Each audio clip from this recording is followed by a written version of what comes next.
أنت الحبيب المصطفى أنت الأمين يا خير خلق الله خير المرسلين.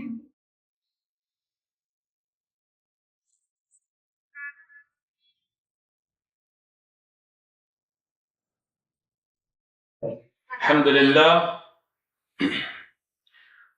لله رب العالمين والصلاة والسلام على أشرف المرسلين وعلى آله وأصحابه وأجمعين أما بعد.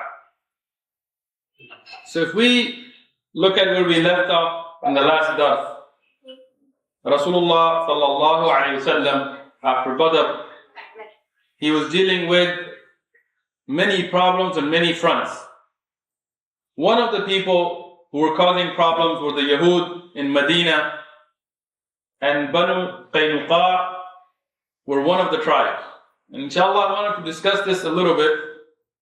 Most of our history books now, they have just three tribes: Banu Qaynuqa, Banu Qurayza, and Banu Nadir. But there's a lot of discussion here, and this is why when we make something standard without tahqiq, it becomes something that leads people to think something is the way that it's not. If you look at books like Al-Ansab, Al-Ashraf, they discuss the nasab, and they discuss the lineage of many of these tribes and how they connect. And there are different opinions.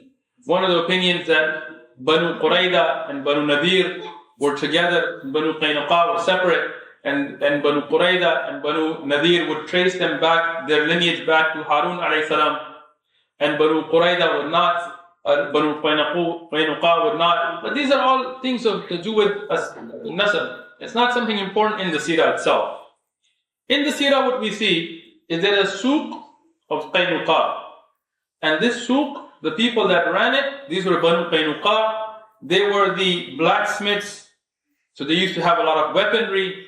They were the goldsmiths, so they had a lot of jewelry, a lot of wealth. And they were people who controlled a lot of the trade in Medina. And they used to give loans and take loans, and they would deal with the financial industry. So, you have Yahud controlling the gold, the finances, and weaponry. Interesting.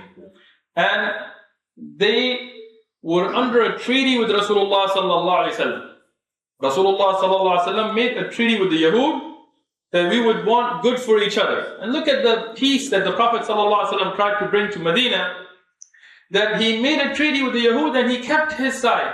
Always, Rasulullah sallallahu alaihi wasallam, when he made a treaty, he fulfilled his treaty.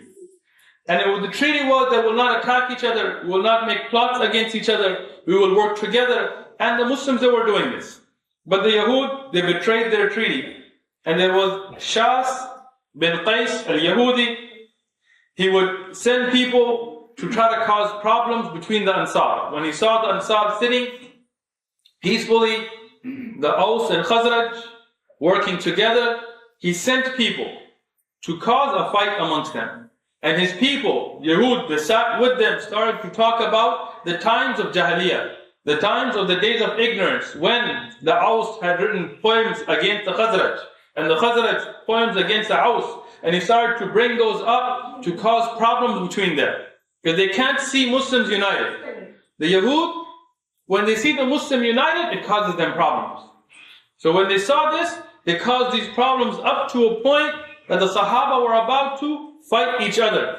But Rasulullah sallallahu alaihi wasallam, as the peacemaker that he was, he went and he got the leaders of the Ansar together from Aws and Khazraj and gave them a tazkirah until, alhamdulillah, they came together and there was no bloodshed. But this was a violation of the treaty with Rasulullah sallallahu alaihi wasallam. The second thing they did, they would set up fake conversions. They would have people pretend to become Muslim. And these things go on today. When we study Seerah, many of the ulama or du'at that teach Seerah, they're afraid to connect to present events. But we can't be afraid other than of Allah subhanahu wa ta'ala. We see these things today. Control of the financial industry, control of the weaponry, control of loans and banking. We see these tricks today. Until today, you see fake conversions. You see people that claim to be Muslims. On the internet, you see somebody, I became Muslim and then I left Islam. and they really never became Muslim. You see somebody come and say, oh, I'm Turkish and my father was an imam and he was a Muslim, and everything he says, he doesn't know the basics of Islam. And when you call those people out, when you ask them, how do you make istinja? They will not know how to make istinja. And that tells you they were never actually Muslims. They just pick up a book. Sisters, inshallah we have a dars now. Jazakumullah khairan. So they had these fake conversions, where the Yahud would go and pretend to become Muslim, and the evening they would say, oh, we were people of the book and we looked at this religion and we found it to be fake, and they would leave, trying to make some of the young Sahaba have doubts about their own religion. And alhamdulillah, as the ulama of Tariq have written, nobody was shaken with this. None of the Sahaba left Islam because of this. But this was another violation of the treaty with Rasulullah sallallahu alaihi wasallam. The third violation is when they had money that was owed to them, they would go day and night. And when the time was not even over, the period that they had loaned for, they would say, we need the money right now. And when they owed money to Muslims, they would say that this money was given to you in a time of Jahiliyyah. In a time when you guys were not Muslim. Today you are Muslim, it's different. We no longer owe you this money. SubhanAllah. Look at this hypocrisy. Same kind of thing we see in the banking industry today. When they take advantage of people. And here, this is another violation of the treaty with Rasulullah sallallahu alaihi wasallam. So how did the Prophet sallallahu alaihi wasallam treat this problem? Did he attack them? Did he exile them? No. Our beloved Prophet sallallahu alaihi wasallam gathered Banu Qaynuqa in their suq, in their marketplace, and he addressed them and he told them, look, we have a treaty. We are living by our side, you live by yours. We live in peace. We live together. This is the beautiful akhlaq of Rasulullah sallallahu alaihi wasallam. He's bringing peace. He's telling them, even though you're violating, we are keeping our side. We're keeping to the peace. Banu Qaynuqa, their answer was a ridiculing answer. They said, don't think what happened in Badr with those that didn't know how to fight is what's going to happen here. If you try us, we will destroy you. They violated the treaty again with a declaration of war. But the Prophet ﷺ, in the aim to keep the peace, he let this be and he backed out from his side. He kept his side to the treaty. He didn't answer aggression with aggression. The last straw, as we discussed, was when one of the Muslim women, and this is something, subhanAllah, we look at the haya or the shyness that the Muslim women had. When she went to the market, the suq of Banu Qaynuqa, and she was buying some gold, and she had her face covered. So this Yahudi from Banu Qaynuqa, he told her, why do you have your face covered? You didn't used to cover your face, so show your face so we can do business. Here this woman, she said, what does my face have to do with you? It's not like giving testimony or something. Here, if I want to cover, it's mine. If you want to sell, I have money, you have gold, I want to buy it. But this Yahudi, he had this hatred for Islam. And we see this even till today. The kuffar, they hate the hijab, they hate the niqab, they hate the abaya, they hate these things. Why? Because it's a symbol of Islam. And that's why they'll talk about freedom of religion and freedom of choice. But when a Muslim woman in France wants to wear the hijab, wants to wear a niqab, they won't even let her walk down the street. Hypocrisy. Because they have this hatred. And that's why our sisters should strive harder in their hijab to be those that carry the flag of Islam in their clothing in front of the people. So here, this man, this Yahudi, he came to a filthy trick. And what he did is he tied her izar, her loincloth, with the back of her clothing. So when she got up to leave, her awrah became exposed. And this Muslim woman with this haya, and this love for hijab, and this shyness for the sake of Allah, when she became exposed, she cried out. She cried out for the Muslim men. And unlike our brothers today, the Muslims of that time, they had that ghira, that they got up and they came and they beat the man to death. And since there was a market of the Yahud, they got together and they beat that Muslim to death. And this was the final act of war. The final act. And now when the news reached Rasulullah sallallahu alaihi wasallam, that the honor of a Muslim woman had been touched. Here, Rasulullah sallallahu alaihi wasallam now, he called the lion of Allah, Hamza radiallahu anhu, Hamza ibn Abi Muttalib, to take the flag of jihad and let's go out. And Rasulullah sallallahu alaihi wasallam, he went out against Banu Qaynuqa towards their souq. So what did they do? After all that time of bragging about their weapons and their military and their strength, they ran. They ran into their fortress. And they had set up fortresses for themselves. So they would have food inside. Now according to the ulama of Tarikh, and this is why we always have to look at takhrij, the checking of ahadith. What is the strongest narrations is that they went in and they had 1 year of supply set for themselves. They had their own water supply inside their fortress. They were ready. They had 1 year of food set aside for themselves. They had their own farms inside their fortress so they could continuously grow food. They had weapons, and there was 700 of them, 700 men from Banu Qaynuqa that put themselves in a fortress. The Sahaba were less than them, and they went. But because it was a siege, and Rasulullah sallallahu alaihi wasallam was waiting, they were able to wait it out. 1 year they could have waited. But Allah subhanahu wa ta'ala put the ru'b, put that awe, put that honor in the presence of Rasulullah sallallahu alaihi wasallam, that only after 15 days, Banu Qaynuqa, without fighting, surrendered. And this tells you a lesson, that the kuffar, in reality, whatever they may say, whatever they may comment, whatever weapons and muscle and body they may show, their hearts are cowards. And that's why only after 15 days they surrendered to the Prophet sallallahu alaihi wasallam, and they came out and they gave up themselves. Here, Rasulullah sallallahu alaihi wasallam, out of his justice and out of his love for peace and his love to treat everybody in a way that will be good for them, Rasulullah sallallahu alaihi wasallam, he gathered them. He got Muhammad bin Maslama. And we're going to discuss this Sahabi radiallahu anhu a lot today.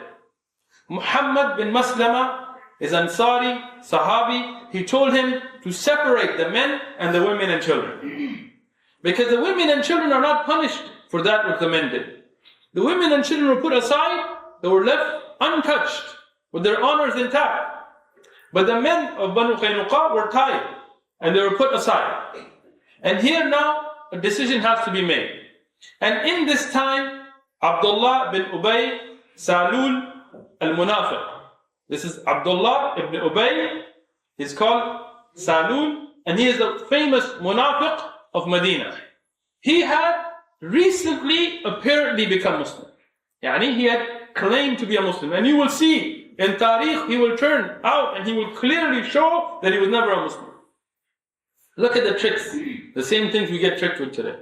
So this Munafiq, he came to Rasulullah sallallahu alaihi wasallam and he told them, "Oh Rasulullah, these are people that helped me in the past. Banu Qaynuqa and my tribe, we had alliances in the past, and they went through hardships with me and good and bad, so leave them." Here Rasulullah sallallahu alaihi wasallam stayed silent because the hukm of Allah is for everybody. But now there is a political problem, and this teaches us intelligence. Rasulullah sallallahu alaihi wasallam knew who the Munafiq was. He had a list. But now, if openly somebody has become a Muslim and Rasulullah sallallahu alaihi wasallam is harsh with him, then it becomes a political problem. It becomes a ploy. And that's why you have to be very intelligent. The Muslims, sometimes we deal with emotion and not intelligence. But the Prophet sallallahu alaihi wasallam, he was intelligent. So here this Munafiq, he kept on begging the Prophet sallallahu alaihi wasallam, even until the third time he grabbed the Prophet sallallahu alaihi wasallam, not in a violent way, but a way of begging. And the Prophet ﷺ, he had a soft heart, and he had good akhlaq, and he knew the effect that it would cause if he caused a problem even within the Muslim ummah, even if knowing this man's a munafiq. So Rasulullah ﷺ told him that I will leave all of them to you. They're yours. All the men, all the women, leave them. He let them go. And this is very important for those Orientalists, for those munafiqun from within the ummah or outside the kuffar. that try to criticize the Prophet ﷺ, look at the authentic history. Look at how many chances Rasulullah ﷺ is giving to them, and look at repeated violations. And here, even though it was the right of the Prophet ﷺ to take them as prisoners of war and to take their wealth and to take them, but he let them go. He let them go out of his mercy, sallallahu alayhi wa sallam. And he told Abdullah ibn Ubay to take them, and they're yours. Men and women are free, but because they have dishonored the Muslim woman and they have attacked the Muslims inside of Medina, they will be exiled outside of Medina. And this is a haqq. If somebody is killing your people, somebody is dishonoring your women, somebody is causing problems, they're taking up weapons against you as a group, it wasn't just one man from Banu Qaynuqa, all of them, they were together on this. Then of course, it's the right of Rasulullah ﷺ to exile them. So they were exiled. Now it's very interesting, when we look at Banu Qaynuqa, they were left by Rasulullah ﷺ. They were not killed, there was no massacre. The Rasulullah ﷺ left them. But Allah subhanahu wa ta'ala, justice is always there. These people, they spoke against Allah, they spoke against the Prophet ﷺ, they touched the honor of a Muslim woman. Allah subhanahu wa ta'ala within a year finished them. Finished them through different means. And the ulama of Tariq, as I brought the book of Ibn Hisham, the very, very important book in Seerat. We should start getting to know some of these books. Ibn Ishaq, if you look at Tabari, if you look at Ibn Sa'd, Ibn Kathir, in Bidayah and Nihaya, all of these books. Somebody asked, what book do you teach from? We teach from all of the books to put together the fawaid and the sahih from the da'if, understand. But one thing interesting here, Ibn Hisham and others have mentioned, is that they went, Banu Qaynuqa, to different areas. Some went to Sham, some went to different areas. But Allah subhanahu wa ta'ala brought diseases upon them, He brought problems upon them, so that all of Banu Qaynuqa, no matter where they went, they finished off. And their lineage finished. Because when you start a war with Allah subhanahu wa ta'ala, don't think that Allah subhanahu wa ta'ala will leave you. Allah subhanahu wa ta'ala is Halim. He has Hilm. But Allah subhanahu wa ta'ala's adhab is Shadeed. And this is a warning to all those kuffar today that think they can play with the religion of Allah subhanahu wa ta'ala, they can do dhulm on the Muslimun, and they think that nothing's going to happen to them.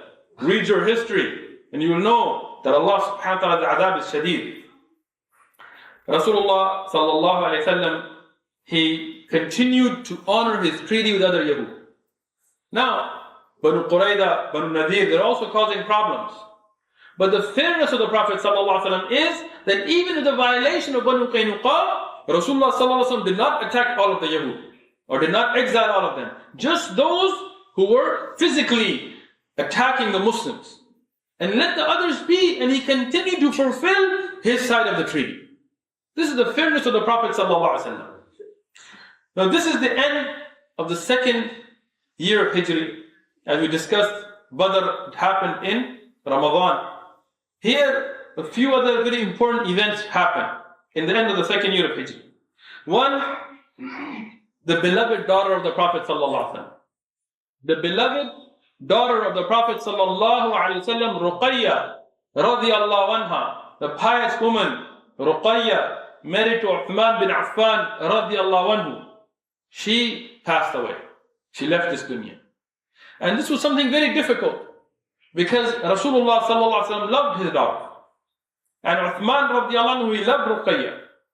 And even in Badr, as we know, we studied, Rasulullah sallallahu alaihi wasallam told Uthman radiyallahu anhu to stay behind to take care of her because she was sick. And even in Badr, Rasulullah sallallahu alaihi wasallam gave ghanima to Uthman radiyallahu anhu. We considered him Badri, even though he didn't go, because he was taking care of Ruqayya radiyallahu anha. She passed away. And the Prophet ﷺ, what did he do? He went to Uthman and he told him, marry my other daughter, Kulthum. Subhanallah. Your daughter just died, married to this man. And you say that marry my other daughter. And there are different narrations. What I found the strongest is when Uthman radiyan agreed. Rasulullah sallallahu alaihi wasallam said, if I had another daughter who was not married, because Zainab radiyan anha was already married, as we discussed earlier, and Fatima radiallahu anha we will study, she will also get married in the same year. Then I would have, if Kalthum died, I would have married her to Uthman. This is how valuable Uthman radiallahu anhu was in the eyes of Rasulullah sallallahu alaihi wasallam. And this is a challenge to those who speak ill about Uthman radiallahu anhu. Imagine if somebody's not a good person, would you marry your daughter to them? Never. And if somehow you married your daughter to a bad person, you didn't recognize him being bad, if she died, would you marry a second one then? Never. Only somebody with the highest caliber would you trust enough that even if your daughter was married to him and she died, you marry a second one to him. And you say, if I had a third, I would marry a third to him. And this is why Uthman bin Affan radiallahu anhu has the honor that no man in history has except him, which is, he is Dhul Nurayn. He is the one with the two nur. He was married to not one, but the two daughters of the Prophet sallallahu alaihi wasallam. And we know it's haram to be married to two sisters at one time. So it was Ruqayya radiallahu anha first, and when she died, Kalthum radiallahu anha after her. They were both married to Uthman ibn Affan radiallahu anhu, Dhul Nurayn. And this is a great status of Uthman radiallahu anhu.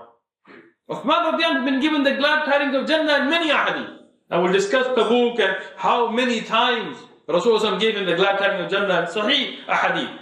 But this is an honor that nobody else has. Other Sahaba, Ali bin Abi Talib, Umar bin Khattab, Abu Bakr radiallahu anhu, Sa'd bin Waqas, Abu Bakr bin Jarrah, many of them have glad tidings of Jannah. But this is an honor that nobody else has.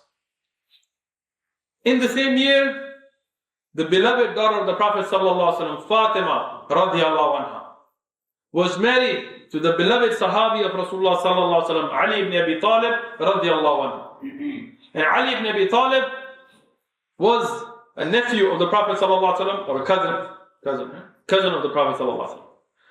And this is the daughter of Rasulullah sallallahu alaihi wasallam. And Ali ibn Abi Talib radiallahu anhu was very close to the Prophet sallallahu alaihi wasallam. He was beloved. Even before Islam, as we discussed, Abu Talib had sent Ali ibn Abi Talib to live with Rasulullah sallallahu alaihi wasallam. So he was raised around Rasulullah sallallahu alaihi wasallam. And Rasulullah sallallahu alaihi wasallam, he had him sleep in his bed when he made the hijrah. And here he married his daughter Fatima to Ali ibn Abi Talib radiallahu anhu, and from them came the blessed Hassan and Hussein radiallahu anhuma. Another great Sahabi, Uthman ibn Mad'um, the first muhajir for the sake of Allah subhanahu wa ta'ala, ila al-Habasha. And according to many of the ulama of Tariq, the first one who was buried in al-Baqi', Jannat al-Baqi', the first one buried there is this Sahabi Uthman ibn Mad'um radiallahu anhu. And Rasulullah sallallahu alayhi wasallam placed a green branch as a marker on his grave. And he said that this is to know where the grave of our brother is. And this tells us something, that to mark a grave enough to know where it is the sunnah of the Prophet sallallahu alaihi wasallam. If you make a marker just to know that there is a grave there, this is a sunnah. Why? Because there are ahkam of qubur. There are rulings. You can't walk on qubur. You can't sit on qubur. You can't make salah on qubur. We see the people of bid'ah nowadays, they go to the qubur to make salah, even though this is something that has been forbidden to do on qubur. Rasulullah sallallahu alaihi wasallam said, Allah has cursed the people before you, the Yahud and Nasara, because they took the qubur of their anbiya as places of ibadah. And today we see the same thing in our ummah creeping. We see this bid'ah of building on the qubur. Even though the Prophet ﷺ forbid this, and he told Ali ibn Abi Talib that if there is a statue and you run into it, or a grave that's built, don't leave them without demolishing them. If you see a statue, maybe a big one, maybe a Buddha or something, if you run into it, you have control, demolish it. This is the words of Rasulullah ﷺ. Don't sell it, don't try to preserve it, don't try to re-erect it. The way of Rasulullah ﷺ, you destroy it. If you run into qubur that have been built up, because you flatten them. This is not a thing of a certain scholar in a certain century. This is the words of Rasulullah sallallahu alaihi wasallam, the instruction of Rasulullah sallallahu alaihi wasallam. But to mark the grave, enough. Put a placard, put some rocks around it, enough that you know it's a grave, So you know the ahkam, this is the sunnah as Rasulullah sallallahu alaihi wasallam did with Uthman ibn Mad'um radiyallahu anhu. Now, at the end of the year, there is an attack on Medina again. Abu Sufyan and the Quraysh, they were put to shame. They were put to shame in Badr. They became the laughing stock of the Arab. You guys were over 1,000. You had so many camels. You had so many weapons. 300 men, not even well armed, not equipped, not professional soldiers. They defeated you like this, killed 70 of your elders, took 70 as hostages. You guys were saying you were going to finish Muslims, and they gave you such a roaring defeat. So they had to try to save faith. Abu Sufyan, he was a very intelligent man. So what did he do? He said, we're going to do a small attack instead of a war, because if it's a war, we might lose again. So we're going to do a surprise attack. And well, it was really a cowardly attack. And this became known as ghazwat al-Suwiq, but we'll see it's not even a ghazwa. Abu Sufyan here, he took 200 men of Quraysh, 200 armed men. He didn't attack Medina. He didn't call out. He went to the side of Medina and he went to one of the munafiqeen, a munafiq, 𝐻وي ibn Akhtab. 𝐻وي ibn Akhtab, he was a munafiq. Some of them said he was a Yahudi. He went to him, knocked his door, told him in secret, I'm Abu Sufyan, I'm here, I want to attack, and I need your help. But this man was a coward. 𝐻وي was a coward. He told him, look, Muhammad sallallahu alaihi wasallam and his ashab, they're strong. You're going to attack and escape, and you're not going to fight. They will kill me. They will come after me. I have nothing for you. He closed the door. So Abu Sufyan, he continued to work with his network that he had. And he went to a man, his name is Salam ibn Mashkam. Salam ibn Mashkam.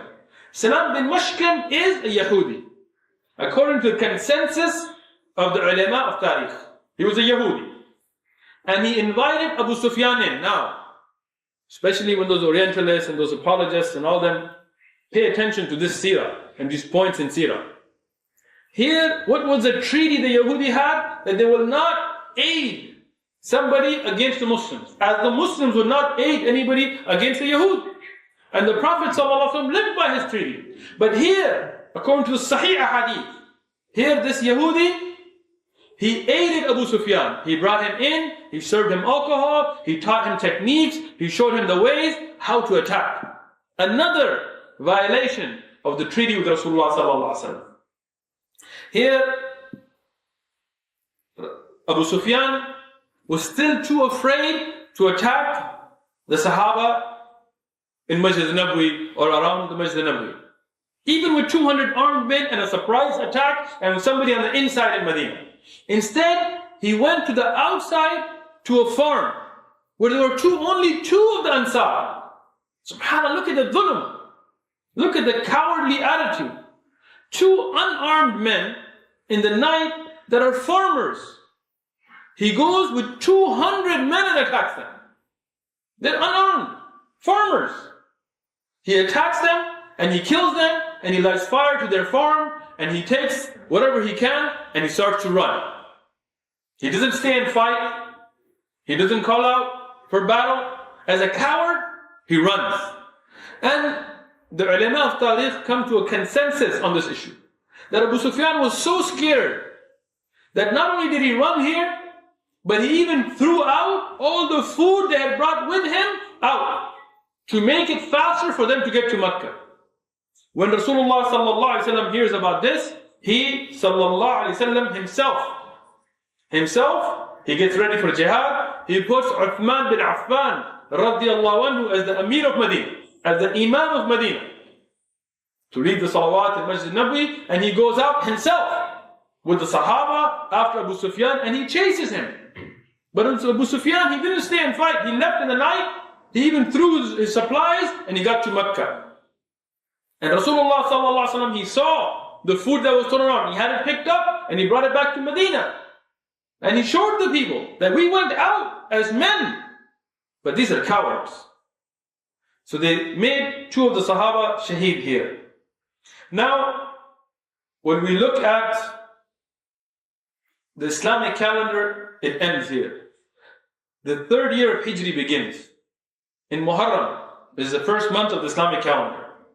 And here, the kuffar, they're still making plans.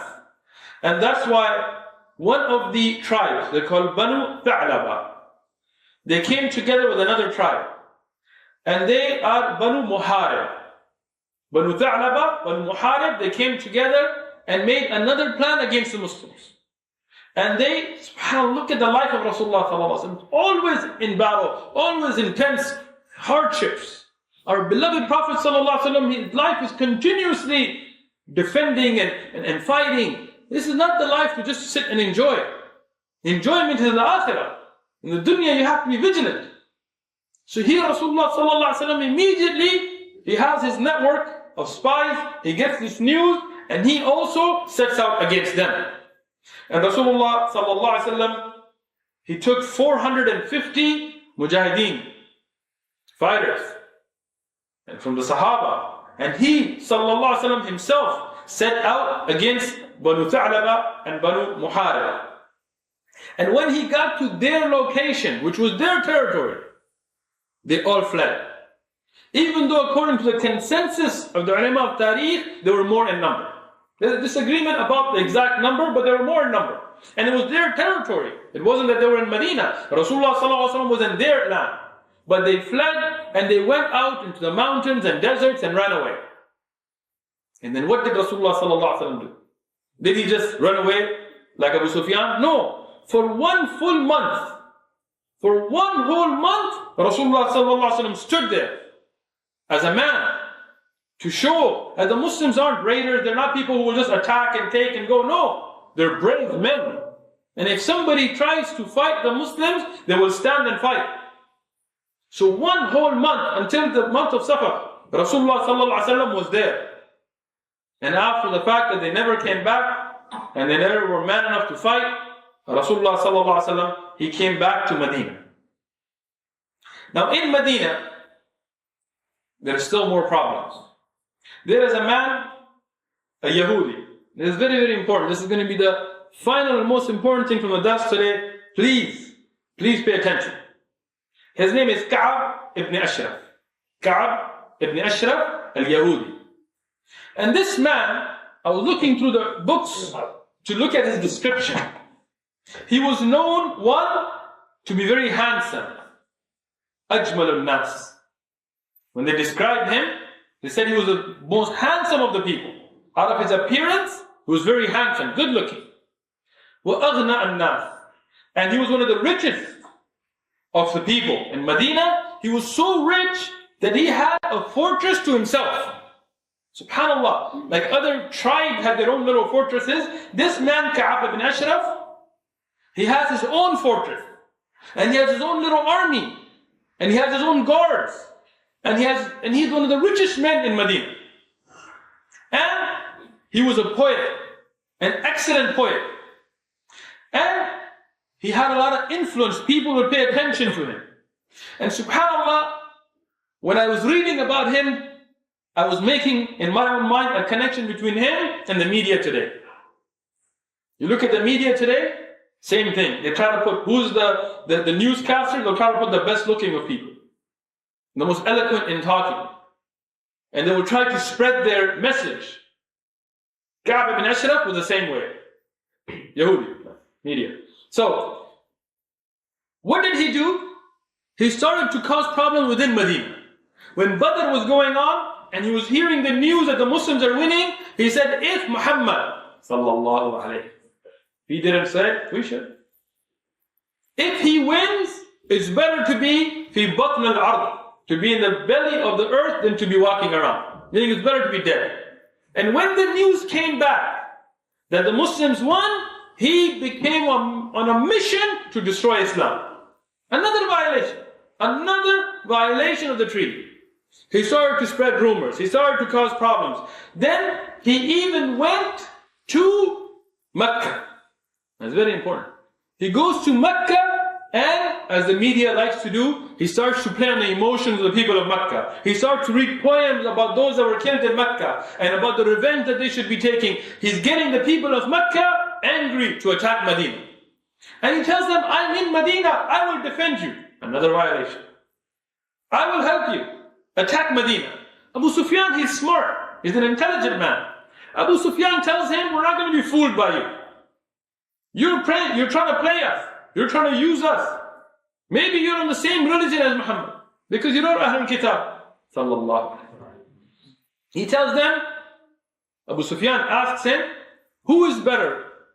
Muhammad sallallahu alaihi wasallam and his religion, or our religion of pagans, yani of idol worship? Now he's a Yahudi, supposedly he's supposed to be still closer to Islam. He tells them that they are misguided, you are on the right path. So pay attention now. Abu Sufyan, he messes with them more. He tells them, if you're telling the truth, make sajda to our idols. Now Yahudi, supposedly, supposed to believe in Allah and not make shirk, and in their own mind, supposedly, right? But this is the thing, kufr is kufr. All of our little apologetic brothers, oh, Yahudi and Nasara are going to Jannah. Kufr is kufr. When you make kufr, it's kufr. If they're going to Jannah, why are we Muslim? Their religion is easier than ours. So this man, he's a Yahudi, but he makes sajda to a statue. That's how much he hated Islam. Kufr is kufr. And that's why you will see Christians and Jews, Happy Hanukkah, Merry Christmas, oh, we'll go with you on Eid, because to them it doesn't matter. But to us, there is right and wrong. There is no Merry Christmas and Happy Hanukkah. This is shirk. These things are shirk.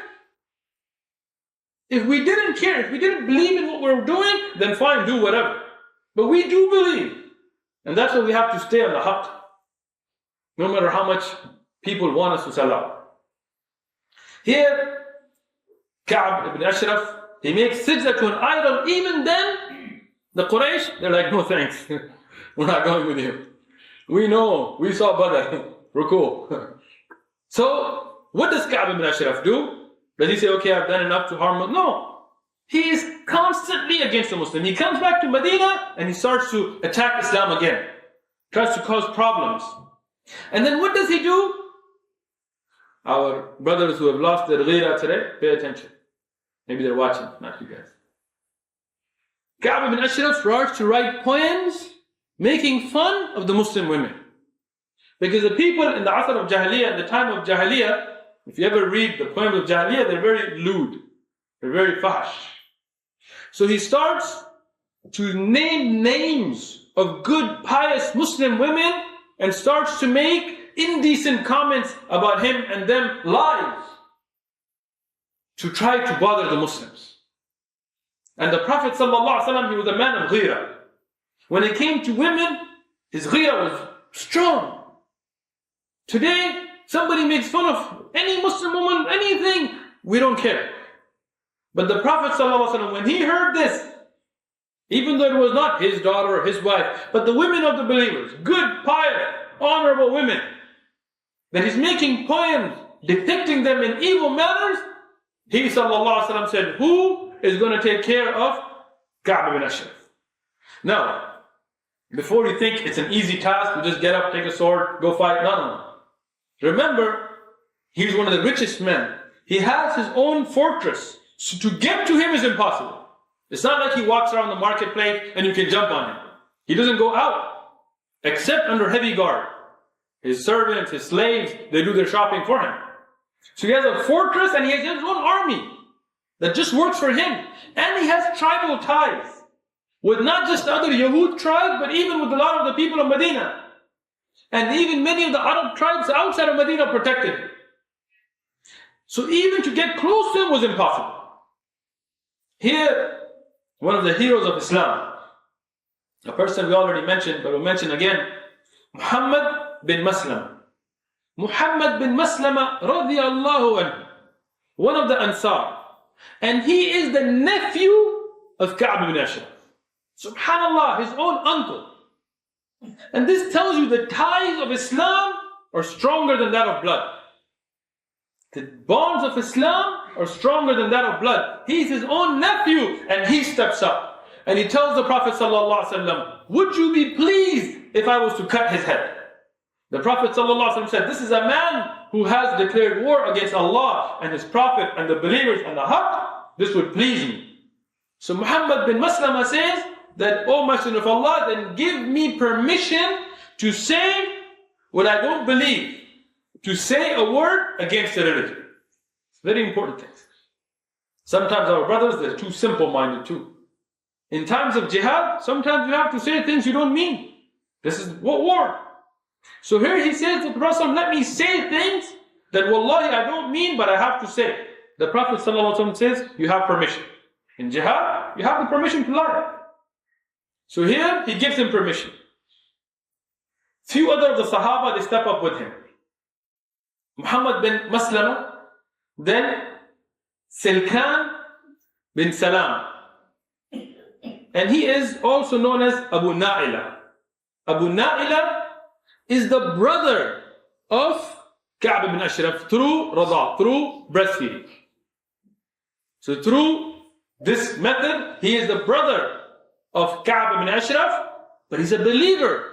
His ties to Allah and His Prophet are stronger than those of brotherhood. So he steps up with him. Abbad bin Bishr, he steps up with him. Al-Harith bin Aus steps up with him. Abu Abbas ibn Jabr, he steps up with him. And we saw some of the books like Ar-Rahiq al-Maktoum in English, they have him as Haba. It's a mistake in print. You look up the Arabic, it's Jabr with the Jeen.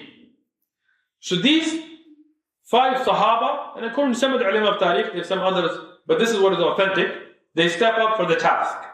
So what do? First, Muhammad bin Maslama, who is the nephew of Ka'b bin Ashraf, he requests permission unarmed to go meet with Ka'b bin Ashraf. Ka'b bin Ashraf allows him in. Muhammad bin Maslama, radiyallahu anhu, he sits down with him and he tells him, Waylak, yani destruction on you. And this was a way of showing distress. Look at our condition.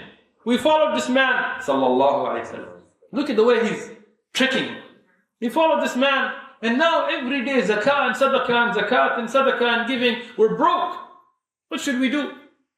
So now, the kuffar, they get very happy when they find a problem, when they think they can cause a problem between the Muslims. So, Ka'b bin Ashraf tells him that wait, it will get worse. You will see, you follow this man, it's going to get even worse. So, Muhammad bin Maslama tells him, but what can we do now? We're already stuck. Let us ride it out to see if he wins and we can maybe get some wealth, and if he starts losing, we'll leave him. So, Ka'b bin Ashraf becomes very happy. Tells him, yes, cause problems with him. He goes, okay, but right now I need to borrow some food from you, some wealth to give, because he's asking us and I don't have any more. Now Ka'b bin Ashraf was Yahudi, so taking that wealth from him wasn't easy, right? So he told him, well, what are you going to leave with me, so that I can trust that you'll return your money? He told him, what do you want us to leave? Now look at the filth of this mind. Ka'b bin Ashraf tells him, leave your women with me. SubhanAllah. Is this something to say? Is this the way to talk? Is this the way to think? Filth. But here, Muhammad bin Maslama, he controls himself. He's on a mission. He's got to play the part. So he tells him, we would, but you are ajmal al-nas, you're so good looking, mashallah, that what if they fall in love with you? What are we going to do then? So Ka'b bin Ashraf, he accepts. He tells him, okay, leave your kids with me. Again, disgusting. So here, Muhammad bin Maslama, he's intelligent. He tells him, we would, but then the Arab will laugh at our children, that you are the children of loans, that you were so worthless to your parents that they left you for a loan. They will make fun of our children. So we can't leave our children. Ka'b bin Ashraf, he's like, you're right. He's like, what are you going to do then? Because I'm not giving you that money unless you leave me something. You got to put a down payment here. So here, Muhammad bin Maslama, he says, we'll tell you what, our weapons are very valuable. So we'll leave our weapons with you, so that while we have that loan, you keep the weapons, and when we pay you off, you'll give it back to him. Ka'b bin Ashraf, that's a good idea, okay, we'll settle on that. So Muhammad bin Maslama agrees. At night, separately, Abu Na'ila, who is the foster brother of, through Rada, through breastfeeding, of Ka'b bin Ashraf, comes to him. with some of the Sahaba. He tells them the same thing. He tells them, look, we're in such a bad situation. We're stuck. Money is gone. We've made enemy of all of the Arab tribes in one shot. We can't go in and we can't trade because the Quraysh are always after us. We're frustrated from this man. Sallallahu Alaihi Wasallam. And now he's saying things that if he meant would be kufr. But this is jihad. So here, he tells him. So Ka'b ibn Ashraf tells him, you know, Muhammad bin Maslama, he had the same problem. And I'm going to give him, but you work with him. Munafiq. Together with other munafiq. So he tells him, okay, I'll work with him. And I'll also bring my weapons to leave with you. So that we can now get a loan from you. They agree. Now he has an army, he has guards, he has a castle. So even with your weapons, if you come in, you can't just attack because they'll all attack you, you won't get to them. But at least they had an excuse to be armed against him. So they come to him late night. And before this, they go to Rasulullah sallallahu alaihi wasallam. And they tell the Prophet sallallahu alaihi wasallam. And the Prophet sallallahu alaihi wasallam makes dua for them. And when they go out, the Prophet stays making dua for them. And now Abu Na'ilah and Muhammad bin Maslama with the other Sahaba who were in on this, all five of them, they go out at night. Middle of the night, they knock the door of Ka'b bin Ashraf. Now Ka'b bin Ashraf, he was a good looking man, a wealthy man, so he used to marry a lot of women. Not 4 or 5, many. Different ulama, some said 60, some said 100, whatever, but he had a lot of wives. And he had just gotten married to a woman. And he was with his new wife when this knock came. So when he asked his guards, who is it? They told him, Muhammad bin Maslama and Abu Na'ilah and some of the people that were here with you earlier. So he told them, okay, I'm going to go out to them. Now this woman, subhanAllah, she was very intelligent. She said, I heard their voice and I heard blood in their voice. Even though they weren't screaming. But she was an intelligent woman. She said, don't go out. But Ka'b bin Ashraf, he thought he was brave. He was like, what? I'm so strong and I have so much wealth and I have so many guards. What do you think I'm afraid of? And this is my brother and nephew. And they are with me. So he makes this mistake. Some of the kuffar, they get drunk with their power. And that's when they make their mistakes. They attack a country that becomes a graveyard of civilizations. So then what happens is he goes out in the middle of the night and he opens the door. And Muhammad bin Maslama and Abu Na'ilah, they tell him, you know, we're here, here's our weapons for you to keep. But since we're here, let's sit down and talk and have some fun. And in the Arab, they used to love to sit out late at night and just talk and tell stories and poems. And he was a poet. And Abu Na'ilah was also a poet. So he said some poetry, and Ka'b bin Ashraf said some poetry, even against Rasulullah sallallahu alaihi wasallam. The Sahaba, they were patient. And they told him, let's go out to this other place, close to your place, but outside, and we'll just sit, light a fire and hang out. And he tells them, okay. Tells his guards, don't worry, stay behind. These guys are cool. We're going to go out. And he goes out with them. Now subhanAllah, Abu Na'ilah, his foster brother, or through Rida, he tells him, you know, you smell really good. What is this atar you have? It smells great. And Ka'b bin Ashraf, he loves to show off. He tells him, I am married to a woman that makes the best atar of the Arab. And smell it. You want to take a smell? So Abu Na'ilah, he comes in close to his neck and he smells it. He tells the other brothers, brothers, smell this. This is great. And all the Muslims, they go and smell. And they're like, wow, this smells great. And they're still walking. They're still close to where the guards are. And they're walking. It's a Sahih Hadith. Once again, Abu Na'ilah tells him, you know, that smell was so wonderful. You mind if we smell it again? And God's like, help yourself. Come check it out. And they smell him again a second time. Everybody smells him and they're like, MashaAllah, man, wow, you're really a baller. Translating here. And they keep walking till they get away from them. And then Abu Na'ilah tells them, you know, I gotta smell it again. That was really great. The third time. And Ka'b bin Ashraf's like, yeah, I got this. Come on, take a smell. And Abu Na'ilah comes in this time and grabs him by the throat and tells the Muslims, do what you gotta do. And now it's dark and it's late and they start to attack him. In some of the narrations, he threw himself on top of him, and because it's dark and they're attacking him, even one of the Sahaba, al-Harith bin Aus, who was with them, he got injured in this. But they start, and he's screaming like a woman, and he's screaming and yelling, but they're attacking him, and by the time his guards come, the Sahaba had killed him. They've killed the enemy of Allah and His Prophet. And they go back. And when they go back, they notice that Harith radiallahu anhu is not there. Harith bin Aus. And they wait for him. They didn't run. They didn't leave him behind. They wait for him as men. And when he comes injured, they take him. And they go. And when the Prophet ﷺ sees them coming, he says, Allahu Akbar. And the Sahaba, they start with takbirat, Allahu Akbar. And Medina starts to ring with Allahu Akbar, the enemy of Allah and His Messenger, the one who tried to dishonor the name of the Muslim women, who tried to kill the Prophet ﷺ and attack the Muslims, has been killed. And now the Muslims are ready for retaliation. And what happens? No retaliation. The Yahud, they don't care. They take his wealth, they fight over his land, they talk about who's going to get what part of the money, and they never attack. Because in them, there is no honor. It's just about the dunya.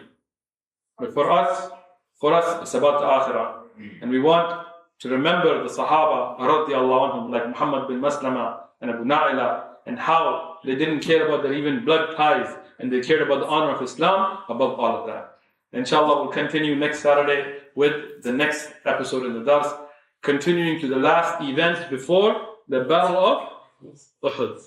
Inshallah, the next Dars will come up and begin the Battle of Uhud.